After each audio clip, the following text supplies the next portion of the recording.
O problema da origem da vida é extremamente complexo, por duas razões. Eu vou ser bem rapidinho. Você tem que tratar da parte que é a parte biológica, que seria como o hardware, o computador, a parte do hardware, e você tem que tratar da parte da codificação genética, que seria o software. Por quê? Você tem que explicar como que os dois surgiram. Porque, por exemplo, o computador, ele não consegue produzir o software a menos que já exista um software para o computador funcionar. Computador sem software ele não funciona. E software sem computador também não funciona. Então, um computador que não tenha software, ele não consegue produzir o software dele. A mesma coisa a vida. Então, alguns problemas que a gente tem. Como que a primeira forma de vida teria se tornado autorreplicante? Ou seja, ela conseguiu se duplicar. Fazer o outro igual. Você tem que ter hardware, mas você tem que ter software para isso acontecer. Agora, o software teria que ser extremamente complexo para que isso pudesse ser feito.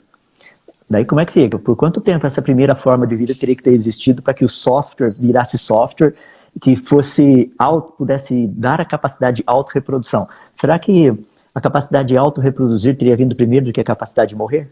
Ou a capacidade de morrer teria vindo primeiro do que a capacidade de se autoproduzir? Percebe? É um problema gigantesco isso daí.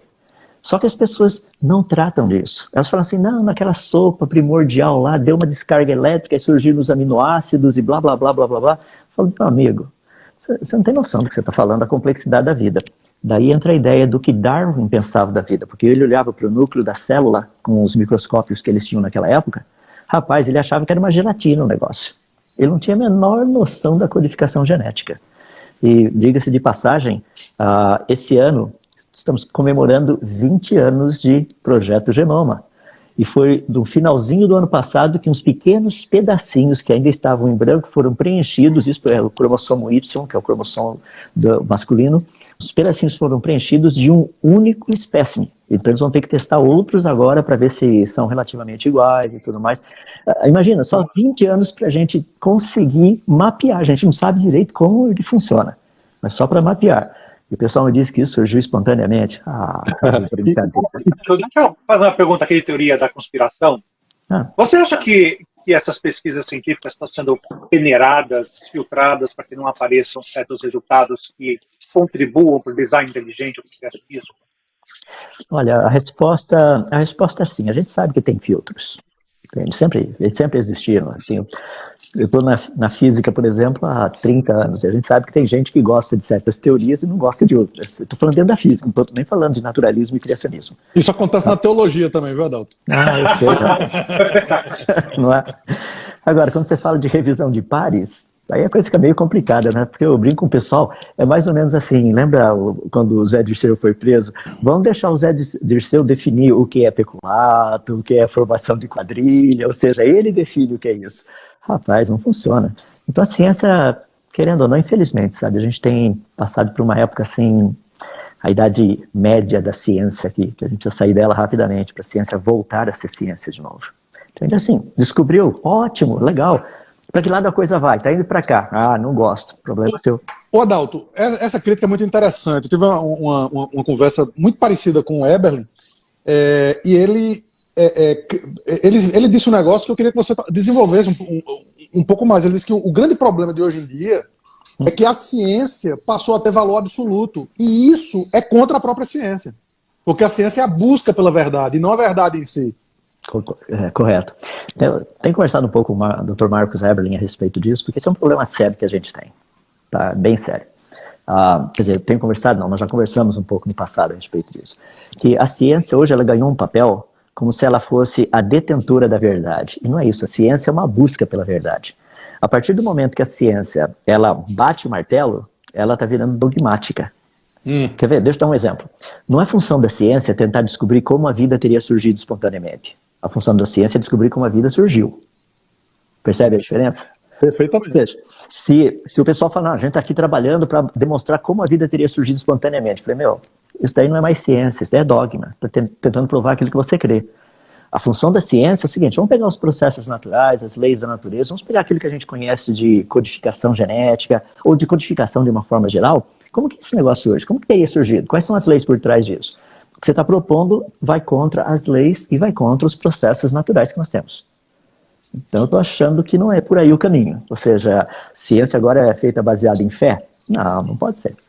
Não, e tem muitas inverdades também, né, Adalto, que falam. Por exemplo, eu tive um problema quando eu morava em Belo Horizonte, que o Pedro chegou em casa e falou assim, a professora de biologia hoje, de ciência, falou que a vida surgiu 4 gases que reagiram por uma faísca, e aí deram origem aos aminoácidos e tal. Aí eu questionei isso publicamente e tal, aí ela pegou e falou assim, isso foi provado em laboratório, aí que a vida surgiu a partir dos 4 gases. Aí ele foi desmoralizado, e a classe debochou dele na frente da professora por causa disso e tal, e ele voltou humilhado para casa, chateado, e falou assim, disse que, assim, que foi provado em laboratório. Aí eu peguei e falei assim, eu vou lá conversar com essa professora, aí pedi uma reunião lá, aí vieram a professora, a diretora, a coordenadora e mais umas 5 testemunhas. É bem por aí. Aí eu falei assim, olha, o meu filho relatou isso, aí que você disse que foi provado em laboratório que a vida surgiu a partir dos gases, quais são os gases, você lembra? CO2, NH3, amônia? Você tem amônia, você tem amônia, vapor d'água... Metano, vapor de água. E hidrogênio molecular. Hidrogênio molecular. Aí ela falou assim, mas foi provado, um cientista chamado Henry Miller, ele fez essa reação desses 4 gases e conseguiu obter aminoácidos. Eu falei assim, ele conseguiu obter aminoácidos, mas de aminoácidos, para você chegar a uma célula independente, viva, que tem um metabolismo, que gera energia, que digere, produz energia, etc. e tal, isso aí você tem um gap enorme para você chegar lá. Além do fato de que foi... Oi? Não, além do fato de que isso foi guiado por uma mente inteligente. Para mim, isso é uma evidência de criacionismo, não foi espontâneo. É interessante. Esse é um bom mas aí, quando eu falei isso, aí ela ficou me olhando assim, sabe, sem saber o que dizer.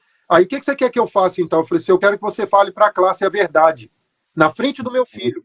Eu quero que você fale que a única coisa que o Miller provou é que através dos 4 gases você consegue aminoácidos, mas que a vida surgiu a partir desses gases não tem prova. Ela tem que acreditar pela fé mesmo. Aí ela desmentiu, ela falou isso na frente da classe.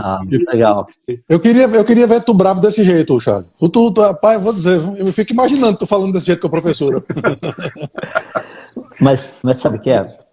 Esse é um ponto assim, muito importante. Por exemplo, essa experiência do Stanley Miller, muitas pessoas não entendem que... Eu falei Stanley Miller. Stanley Miller. Que dos...